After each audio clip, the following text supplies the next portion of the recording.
या रहमत लाल सल्लल्लाहु अलैहि वसल्लम। अब आइए हमारे सिलसिले काम mathematics teacher first year mathematics group का अभी ग्रुप में जो लास्ट लेक्चर बाबा ही first year mathematics chapter number 5 group lecture number 10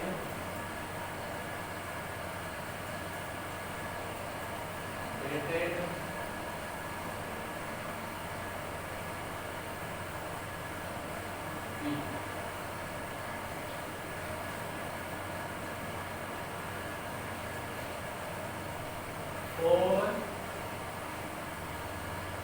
4th root of unity is a addition with respect to multiplication। या इनके नहीं बची सके तो a सिक्योर +1 -1 plus iota minus iota is a dash with respect to multiplication। बाबा ने सबक का पढ़े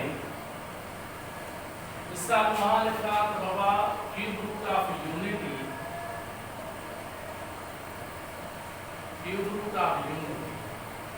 a से केवल 1 comma omega square is a dash with respect to addition। A option group का, B option not a group का। बचा है ग्रुप जो मु कॉन्सेप्ट नो त एरो सेट ग्रुप थींदो जेको 2 रूल्स सेटिस्फाई करे। फर्स्ट रूल आ त जेको भी ऑपरेशन करे जेको भी ऑपरेशन मिले एडिशन मिले त रूल 1 आ त एडिशन की आइडेंटिटी हुजे। रूल नंबर 2 आ त एवरी एलिमेंट्स जो एडिटिव इनवर्स हुजे। जेकर ये बई रूल अथस त को ग्रुप आहे एडिशन जे लिहाज सां। पर जे ॿिन्ही रूल्स मां को भी हिकिड़ो रूल मिसिंग आ त को कॾहिं ग्रुप न सघंदो। जी मिसाल ही क्यूब रूट ऑफ यूनिटी जो is a dash with respect to addition। A option group का, B option not a group का। ग्रुप जो तमाम VVIP कॉन्सेप्ट नोआ त ग्रुप कदे थींदो जदे रूल सेटिस्फाई करे। ऑपरेशन एडिशन त रूल 1 आ त एडिशन की आइडेंटिटी हुजे।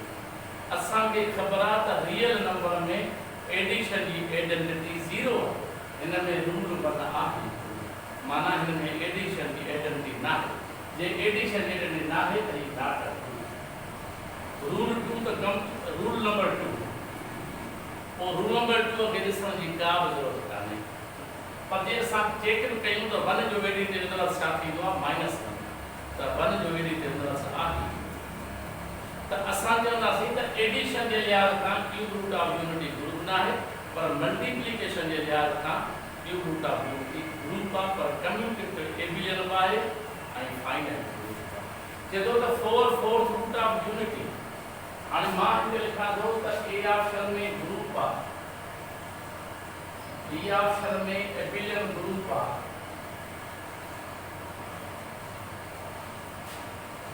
सी ऑप्शन में फाइनाइट ग्रुप आ, बाबा डी ऑप्शन में इनफिनाइट ग्रुप आ,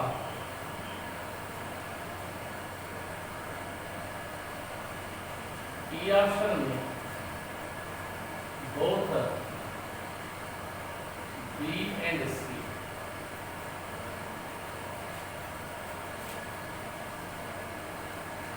बाबा साईं हाणे असां के 4th रूट ऑफ यूनिटी मिलियो आहे।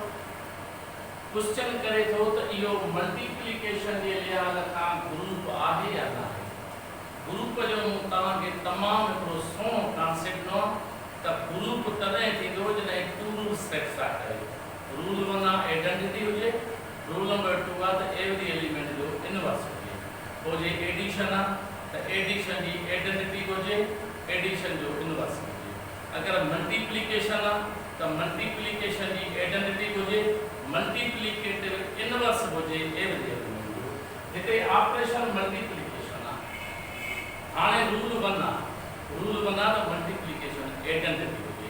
असां चवंदासीं मल्टीप्लिकेशन आइडेंटिटी बिल्कुल हिते प्रेजेंट, मल्टीप्लिकेशन आइडेंटिटी हिते बिल्कुल प्रेजेंट माना रूल 1 पास रूल 2 त हर एलिमेंट जो इनवर्स हुजे। बाबा +1 जो मल्टीप्लिकेटिव इनवर्स +1, -1 जो मल्टीप्लिकेटिव इनवर्स +1, प्लस आयोटा जो मल्टीप्लिकेटिव इनवर्स माइनस आयोटा है, माइनस आयोटा जो मल्टीप्लिकेटिव इनवर्स प्लस आयोटा है। माना इनमें बई रूल सेटिस्फाई थो करे। जेकरे बई रूल सेटिस्फाई थो करे ही असांजो ग्रुप आहे। हाणे जेकरे सिर्फ़ ऑप्शन ग्रुप हुजे हा त असां ग्रुप खे टिक कयूं हा, ग्रुप जो सर्किल भरियूं हा, पर ग्रुप त आहे पर हिते एबिलियन ग्रुप थो चए, फाइनाइट ग्रुप थो चए, इनफाइनाइट ग्रुप थो चए, both B and C। Infinite त आहे ई कोन, छो त मां सवेर पढ़ायो आहे त what is the difference between finite and infinite. कहिड़ो सेट जंहिंजा मेंबर काउंट करे सघूं उहो फाइनाइट आहे, जंहिंजा मेंबर काउंट करे नथा सघूं उहो इनफाइनाइट आहे। त ही अहिड़ो सेट आहे जंहिंजा मेंबर काउंट करे सघूं था, हिन में नंबर ऑफ एलिमेंट टोटल घणा आहिनि 4, तंहिं करे ही इनफिनाइट त थींदो ई कोन। बाक़ी सी ऑप्शन फाइनाइट है, तो मेंबर गणे सकूं था एबिलियन है। फाइनाइट तो ग्रुप है बिल्कुल क्लियर थियो, छो त जा मेंबर गणे सकूं था तो माना ही फाइनाइट ग्रुप है। हां ॾिसो जेकर एबिलियन है तो को बी ऑप्शन एबिलियन थींदो। त एंटिटीज में बा ऑप्शन जेकर हूंदा तो उनमें बोथ हूंदो। हाणे अचो त पहिरियां मल्टीप्लिकेटिव इनवर्स प्रूव कया। मां चवां मल्टीप्लिकेटिव इनवर्स ऑफ 1, बाबा 1 जो मल्टीप्लिकेटिव इनवर्स 1, वरी मां चवां मल्टीप्लिकेटिव इनवर्स ऑफ -1।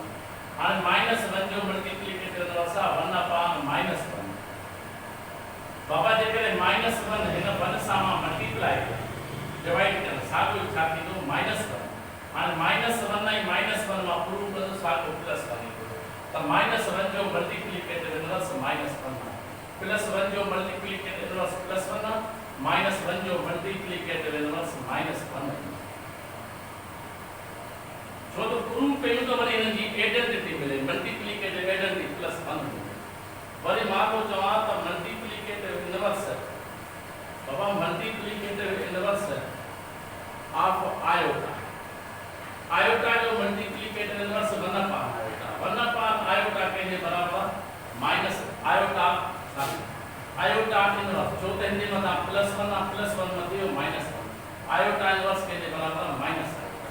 त आयोटा जो मल्टीप्लिकेटिव इनवर्स माइनस आयोटा, वरी multiplicative inverse of minus iota 1/, ही आहे माइनस आयोटा।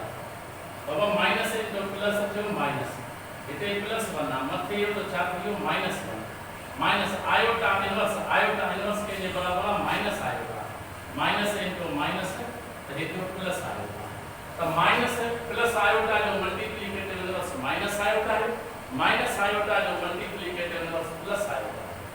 तो माना +1 जो मल्टीप्लिकेटिव इनवर्स +1, -1 जो मल्टीप्लिकेटिव इनवर्स सागो ही -1, +1 जो मल्टीप्लिकेटिव इनवर्स +1, -1 जो मल्टीप्लिकेटिव इनवर्स -1, प्लस आयोटा जो multiplicative inverse minus iota, minus iota जो मल्टीप्लिकेटिव इनवर्स प्लस आयोटा। माना बई रूल सेटिस्फाई हैं त ये असांजो ग्रुप आहे। छो त मल्टीप्लिकेशन में क्वेश्चन करे तो मल्टीप्लिकेशन जे लिहाज़ खां ग्रुप आहे। मां चयो त ग्रुप तॾहिं थींदो जॾहिं 2 रूल सेटिस्फाई कंदो। रूल नंबर 1 आहे त आइडेंटिटी हुजे, रूल नंबर 2 आहे त एवरी एलिमेंट जो मल्टीप्लिकेटिव इनवर्स। त मल्टीप्लिकेशन त मल्टीप्लिकेटिव आइडेंटिटी आहे, रूल 1 का सही है, बिल्कुल करेक्ट है, माना पॉसिबल है। रूल नंबर 2 है एवरी एलिमेंट जो इनवर्स हो जाए, +1 जो मल्टीप्लिकेटिव इनवर्स +1 है, -1 जो मल्टीप्लिकेटिव इनवर्स -1 है, प्लस आयोटा जो multiplicative inverse -iota, minus iota जो मल्टीप्लिकेटिव इनवर्स प्लस आयोटा भाई रूल सेटिस्फाई तो ग्रुप आ पर वेरी सारी ते ग्रुप में ऑप्शन आ है पर हिते वरी ए billion group a finite group त आहे बाकी ए बिलियन ग्रुप है ए बिलियन जो कांसेप्ट आ कम्यूटेटिव प्रॉपर्टी बाइनरी ऑपरेशन में पॉसिबल है हाने अचो मां चवा +1 मल्टीप्लाई -1 ये है बाइनरी ऑपरेशन बाबा +1 ने मल्टीप्लाई +1 पहले तो फर्स्ट एलिमेंट पढ़ो फर्स्ट के फर्स्ट सा मल्टीप्लाई के तो आंसर जो साको +1 बिलोंग्स चाहे ए फर्स्ट एलिमेंट सेकंड सा मल्टीप्लाई +1 मल्टीप्लाई -1 तो आंसर जो -1 बिलोंग्स टू ए से माना फर्स्ट एलिमेंट सेकंड सा तो वली सेकंड के फर्स्ट सा मल्टीप्लाई किया हम तो -1 इनटू +1 तो आंसर जो -1 बिलोंग्स टू ए से माने ही जेका प्रॉपर्टी है ना ये सारी ए बिलियन जो या कम्यूटेटिव प्रॉपर्टी है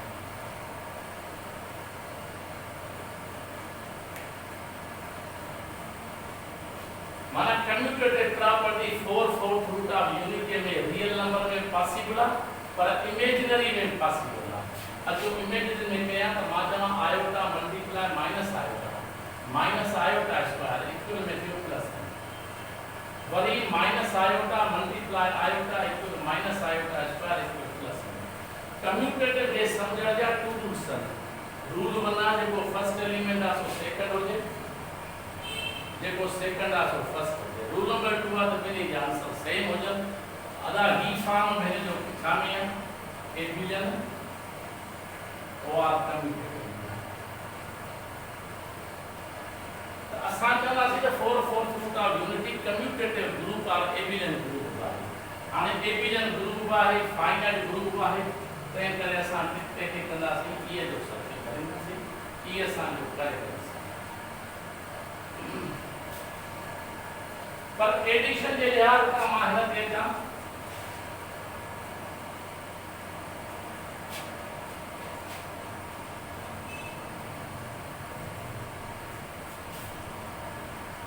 with respect to addition A option में ग्रुप B ऑप्शन में नॉट अ ग्रुप बाबा ने एडिशन ग्रुप को तदे थी दो जने टू रूल्स सेटिस्फाई थीगा रूल नंबर 1 ना जेको ऑपरेशन जे उन जी आइडेंटिटी रूल नंबर 2 तो हर एलिमेंट जो एडी ते वेनवर्स होजे बई रूल सेटिस्फाई करे पर जे बिनी मा को भी हिकड़ो रूल सेटिस्फाई नथो करे तो को कदे ग्रुप न थींदो आंसर तो एडिशन जी आइडेंटिटी 0 इनमें 0 एलिमेंट ही कोने तय करे ही नॉट अ ग्रुप तय करे असा चंदासी ही असा जो चाहे ही असा जो नॉट अ ग्रुप छोटा चो तो एडिशन में तदे ग्रुप थी दो जने टू रूल सेटिस्फाई करे रूल 1 आ तो एडिशन जी आइडेंटिटी हुजे रूल नंबर 2 आहे तो एडिटिव इनवर्स हुजे एवरी एलिमेंट जो तो इनमें फर्स्ट रूल इनमें सेटिस्फाई न तो थी माना एडिशन जी आइडेंटिटी मौजूद ना है तो करे ग्रुप ना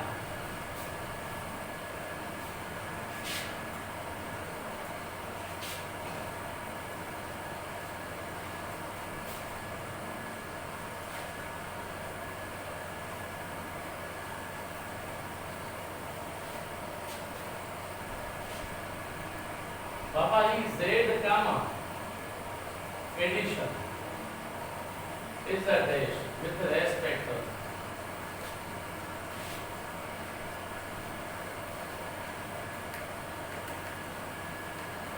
Z is a dash Papa हाने के तो इंटीजर सेट एडिशन जे लिहाज का ग्रुप आहे हाने ते ए ऑप्शन में मां ग्रुप जे बी ऑप्शन मां हिते इनफिनाइट ग्रुप कयो C option finite group D option ना हाने इंटीजर सेट असा के खबर है इंटीजर जो सेट आ 0 0, plus minus 1 plus minus 2 plus minus 3 up to so on. Integer set के मां हियं रखे सघां थो त हे 0 1 2 3 so on, minus 1 minus 2 minus 3 so on. ये असांजो इंटीजर सेट. हाणे ऑपरेशन असांखे हिते मिलियल आहे एडिशन. जॾहिं एडिशन जे लिहाज़ खां ग्रुप आहे, पहिरियां त हिनखे साबित करणो आहे त प्रूव करणो आहे त ग्रुप आहे या न. बाबा ऑपरेशन हिते एडिशन आहे. ग्रुप तॾहिं थींदो जॾहिं एडिशन जी ॿ रूल्स सेटिस्फाई करे. रूल 1 आहे त एडिशन जी आइडेंटिटी हुजे. रूल नंबर 2 आहे त एवरी एलिमेंट जो एडी ते इनवर्स हुजे. अगर ॿई रूल अथसि त पोइ ग्रुप आहे. छो त ग्रुप खे सम्झण जा टू रूल्स आहिनि. रूल 1 आहे आइडेंटिटी. रूल नंबर 2 आहे त एवरी एलिमेंट जो एडी ते इनवर्स हुजे. त हाणे असां चवंदासीं त हिते ऑपरेशन एडिशन आहे. जॾहिं बि ऑपरेशन एडिशन आहे त रूल 1 आहे एडी. रूल नंबर 1 आहे त एडिशन जी आइडेंटिटी हुजे. मां चवंदुसि में एडिशन जी आइडेंटिटी प्रेजेंट आहे. माना रूल 1 सेटिस्फाई थियो. पुट रूल 1 सेटिस्फाई थियो छो त एडिशन जी आइडेंटिटी हिते मौजूद आहे. एडिशन जी आइडेंटिटी. रूल नंबर 2 आहे त एवरी एलिमेंट्स, हर एलिमेंट जो एडी ते इनवर्स हुजे. बाबा 0 जो एडी ते इनवर्स 0 आहे. 1 जो एडी ते इनवर्स -1 आहे. 2 जो एडी ते इनवर्स -2 आहे. 3 जो एडी ते इनवर्स -3 आहे. माना ॿई रूल पास आहिनि. रूल 1 एडिशन जी आइडेंटिटी आहे. रूल नंबर 2 आहे एवरी एलिमेंट जो इनवर्स आहे. त इंटीजर सेट एडिशन जे लिहाज़ खां ग्रुप आहे. हाणे सवाल पैदा थो थिए त सिर्फ़ ग्रुप ऑप्शन न आहे. हिते इनफिनाइट बि आहे, फाइनाइट बि आहे. त हिते इंटीजर जेको सेट आहे असां हिन जा मेंबर काउंट करे नथा सघूं. अगरि हिन पोज़ीशन मिलंदो तॾहिं बि इनफिनाइट आहे. अगर हिन पोजीशन में मिलंदो तॾहिं बि ही छा आहे इनफिनाइट आहे. हिन सूरत में हूंदो तॾहिं मेंबर गणे नथा सघूं छो त हिते अननोन मेंबर्स आहिनि जंहिंजा मेंबर गणे नथा सघूं. हिन में अप मिलंदो तॾहिं हिन जा मेंबर नथा गणे सघूं. ही ग्रुप आहे पर कहिड़ो ग्रुप फाइनाइट न थींदो. हे कहिड़ो ग्रुप थींदो इनफिनाइट ग्रुप थींदो एडिशन. पर केर त न पुछा करे त ही मल्टीप्लिकेशन जे लिहाज़ खां ग्रुप आहे. z gamma dot is a dash. A option में ग्रुप, बी ऑप्शन में नॉट अ ग्रुप. असां चवंदासीं त जॾहिं बि मल्टीप्लिकेशन में कंहिं बि सेट जो ग्रुप चए न, पहिरियां सेट खे ॾिसो. अगर 0 एलिमेंट अथसि त उहो कॾहिं बि ग्रुप न थींदो छो त multiplicative inverse of 0 does not exist. Not possible, impossible. त हाणे ही इंटीजर सेट मल्टीप्लिकेशन में पुछा थो करे त ग्रुप आहे. त इंटीजर में ॾिसो त 0 आहे. 0 आहे त बस इहो कॾहिं बि ग्रुप थी नथो सघे छो त multiplicative inverse of 0 does not exist. 0 में कदा में मल्टीप्लिकेटिव इनवर्स न थी गया. 0 जी मल्टीप्लिकेटिव इनवर्स ना है so that anything by 0 equal to infinity. infinity असांजो सिंबल आहे, infinity नंबर ना. इंटीजर सेट मल्टीप्लिकेशन जे लिहाज़ खां कॾहिं ग्रुप न आहे.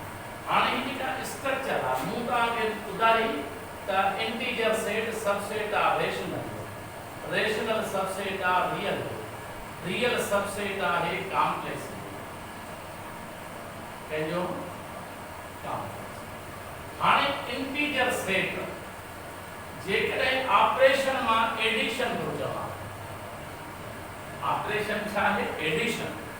अगर इंटीजर सेट एडिशन के लिहाज का ग्रुप आहे त पोइ रेशनल ग्रुप थींदो. एडिशन के लिहाज का पोइ रियल ग्रुप थींदो, पोइ कॉम्प्लेक्स. मां हिते लिखां त इंटीजर सेट एडिशन में इज अ ग्रुप. हाणे जेकर इंटीजर सेट एडिशन में ग्रुप आहे असां खे ख़बर आहे त इंटीजर सेट सबसेट आहे रेशनल जो, रेशनल सबसेट आहे रियल जो, रियल सबसेट आहे कॉम्प्लेक्स जो। जेकर इंटीजर सेट ग्रुप आहे त पोइ ही रेशनल ग्रुप थींदो, रियल थींदो, कॉम्प्लेक्स थींदो, पर विथ रेस्पेक्ट एडिशन में थींदो। पोइ ही सभई असांजा ग्रुप थींदा। पोइ ही बि असांजो रेशनल ग्रुप आहे, रियल ग्रुप आहे, कॉम्प्लेक्स बि असांजो छा आहे कॉम्प्लेक्स ग्रुप आहे। पर कहिड़ा ग्रुप हे थींदा इनफिनाइट। तो ये सभई ग्रुप छा में थींदा इनफिनाइट में थींदा। छो त जेकर इंटीजर सेट एडिशन में ग्रुप आहे त पोइ रेशनल ग्रुप आहे, रियल ग्रुप आहे, कॉम्प्लेक्स ग्रुप आहे। पर मल्टीप्लिकेशन ते असां चऊं त integer set multiplication is not a group. त इंटीजर सेट सबसेट आहे रेशनल जो, रेशनल सबसेट आहे रियल जो, रियल सबसेट आहे कॉम्प्लेक्स। जेकर इंटीजर सेट मल्टीप्लिकेशन के लिहाज का ग्रुप ना है, अगर इंटीजर सेट मल्टीप्लिकेशन में ग्रुप ना है छाजे करे ना है जीरो जे करे ना है। इंटीजर सेट जेको फेल थियो न जीरो जे करे थियो, माना जीरो जे करे जेकर multiplicative inverse of zero does not exist. त इंटीजर सेट मल्टीप्लिकेशन में ग्रुप ना है त पोइ रेशनल ग्रुप ना है, रियल ग्रुप ना है, कॉम्प्लेक्स ग्रुप ना है। कोई सभई सेट ही छा थींदा, कोई सभई सेट छामे थींदा नॉट अ ग्रुप। कोई सभई set not a group.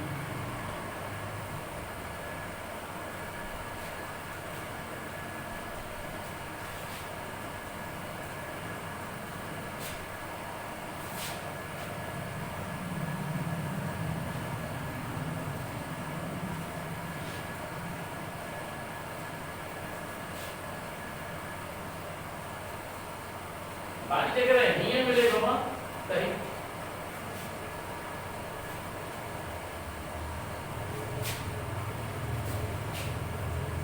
In form में था रेशनल माइनस जीरो मल्टीप्लिकेशन। तो ये सब मिले मल्टीप्लिकेशन या नहीं मिले कोई फर्क नहीं पड़ता।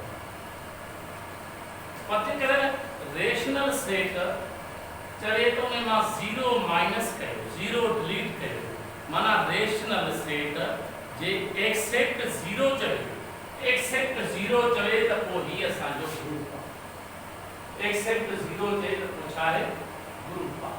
वरी साॻी तरह रियल माइनस जीरो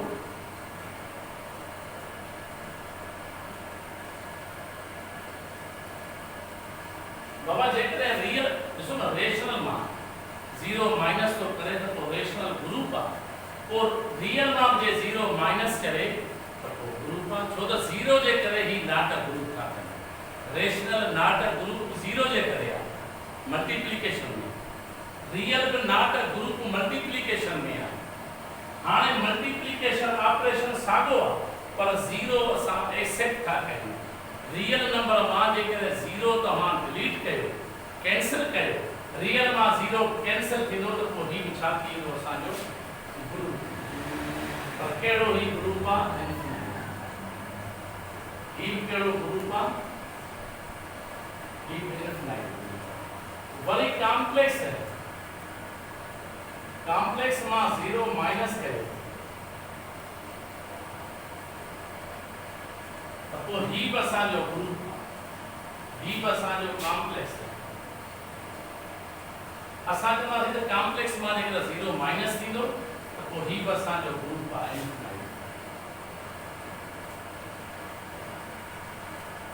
एडिशन में हे सभई ग्रुप आहिनि। एडिशन में इंटीजर ग्रुप आहे, एडिशन में इंटीजर ग्रुप आहे, रेशनल ग्रुप आहे, रियल ग्रुप आहे, कॉम्प्लेक्स ग्रुप आहे। पर जॾहिं जीरो जी ॻाल्हि थी अचे मल्टीप्लिकेटिव इनवर्स ऑफ जीरो, छो त जॾहिं ऑपरेशन मल्टीप्लिकेशन थो अचे त कंहिं बि सेट में जॾहिं जीरो हूंदो त कॾहिं बि उहो ग्रुप थी न सघंदो, भले केॾो बि वॾो सेट हुजे।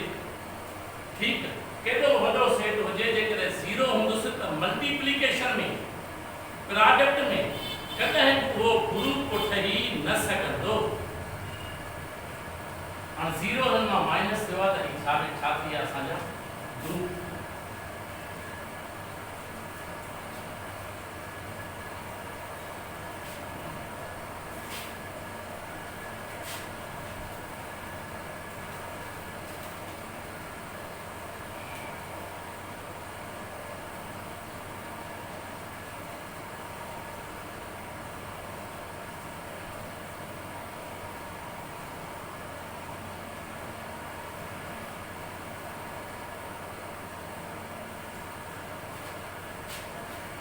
So that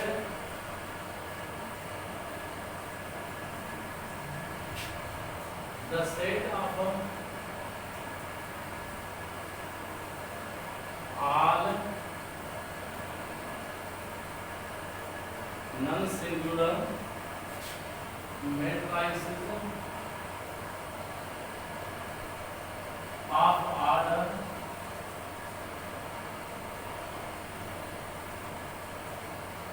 to form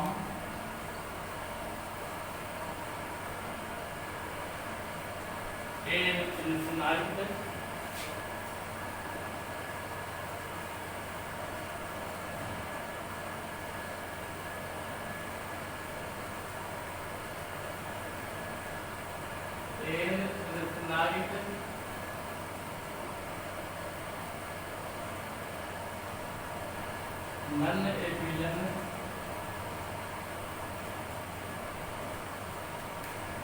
non-abelian group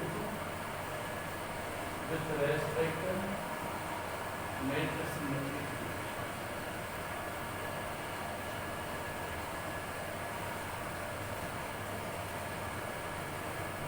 अब हिकिड़ो हूंदो आहे एबिलियन ग्रुप, ॿियो हूंदो आहे नन एबिलियन।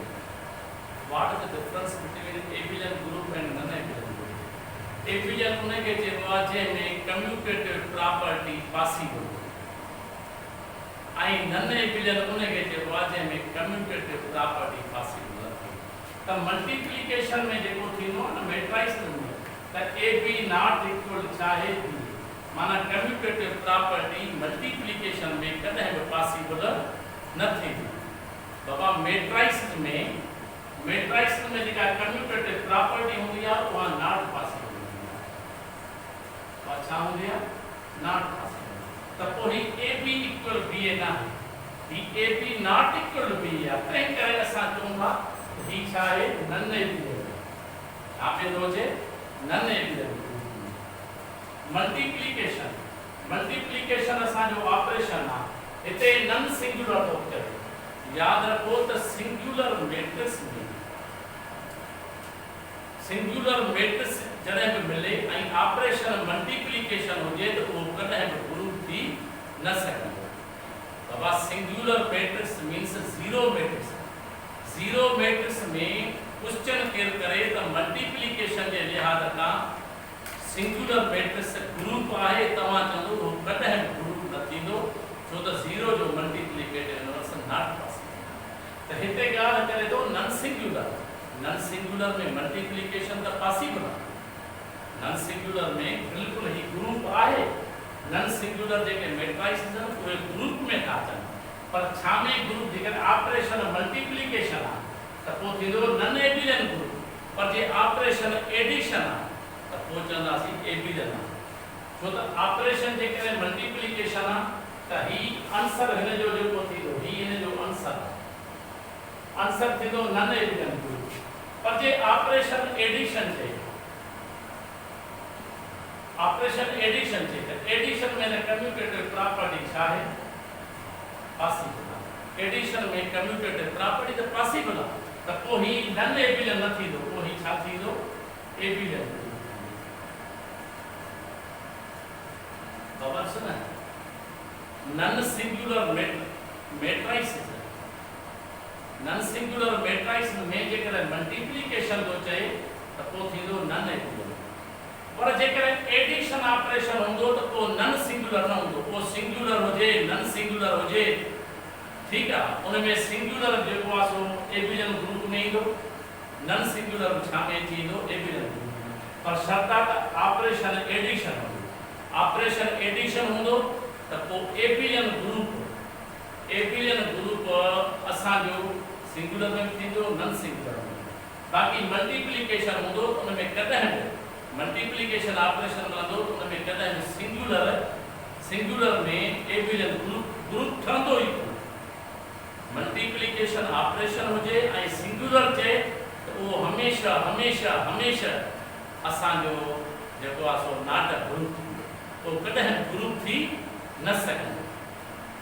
पर जे नॉन सिंगुलर आहे पोइ ग्रुप आहे पर एबिलियन न थींदो, पर नॉन एबिलियन थींदो because A B not equal to छा आहे बी ए। पर एडिशन में सिंगुलर थे नॉन सिंगुलर थे वो ग्रुप थींदो पर abelian addition operation.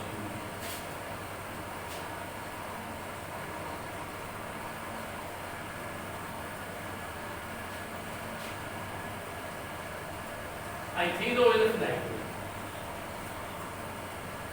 let G be the set of all 2 by 2 it means that इनमें रो 2 है ना कॉलम्स छा है 2 है 2 by 2 जो मकसद है कि एरो मैट्रिक्स आहे जो जंहिंमें रो 2 है कॉलम 2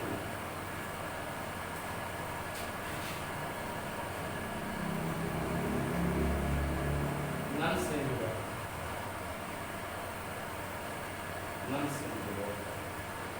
रियल पैसे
let G be the set तो G equals set arrow set जे जो order 2 by 2 it means that it has 2 rows and 2 columns पर set केड़े फॉर्म में मिलेगा non singular। what is the difference between a singular and a non singular? if determinant of A equals 0 then the matrix is said to be singular। if determinant of A not equal 0 then the matrix is said to be non singular। Baba singular matrix उन के जेवा जो determinant 0 है non singular उन के जेवा जो determinant 0 ना।